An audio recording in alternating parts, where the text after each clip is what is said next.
In today's video, I'm going to teach you how to track who viewed your DocSend link. Understanding who's taking a look at your proposals or any documents you share through DocSend, a part of Dropbox, can be incredibly helpful for following up on business leads, gauging interest, and refining your communication strategies. Let's break this down. To start tracking those who view your documents, the first thing you need to do is use the DocSend dashboard. Begin by logging into your DocSend account. Once you're in, head over to your dashboard. This is where the magic starts to happen. On the dashboard, there's a section called Recent Visits. Here, you'll find a list of recent visitors who have checked out your links, provided they are identifiable. Now, what's neat about this is that you can filter the visits by the link itself, the visitor's name, or even the amount of time they've spent on the pages. This level of detail can be extremely informative when you're trying to assess who is truly interested in what you're offering. Now, let's dive a bit deeper into your document's specific activities. Go ahead and navigate to the document page in DocSend, then click on the Activity tab or the section labeled Recent Visits.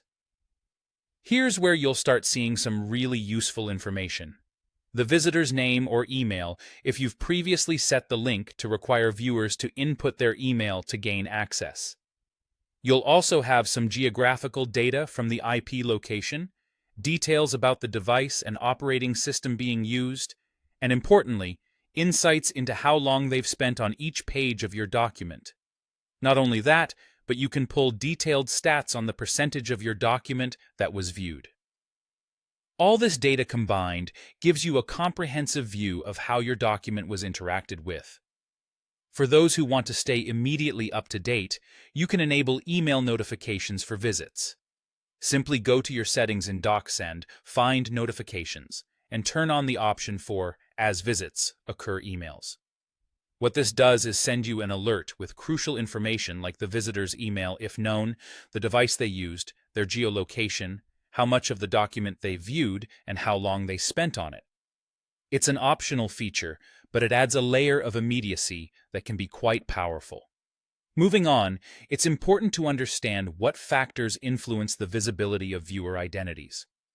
You'll only reliably see who your visitor is, by name or email, if you've set your link to require an email to view it. Additionally, if you enable the feature that allows viewers, which lets you specify particular emails that can access the document, you'll have a clearer picture of who could see what you've shared and who attempted to gain access. Keep in mind, DocSend is tracking active viewing time, meaning it only counts the moments when someone is actually focused on your document and not when they've flipped to another tab or application. Occasionally, you might notice a recorded visit with 0 seconds. This can occur for a few reasons, like if someone is reopening a tab or if they're accessing download-only content. And there you have it. With these tools and insights, you're well equipped to keep an eye on how your documents are being viewed and by whom, allowing you to strategize your next moves effectively. Happy tracking!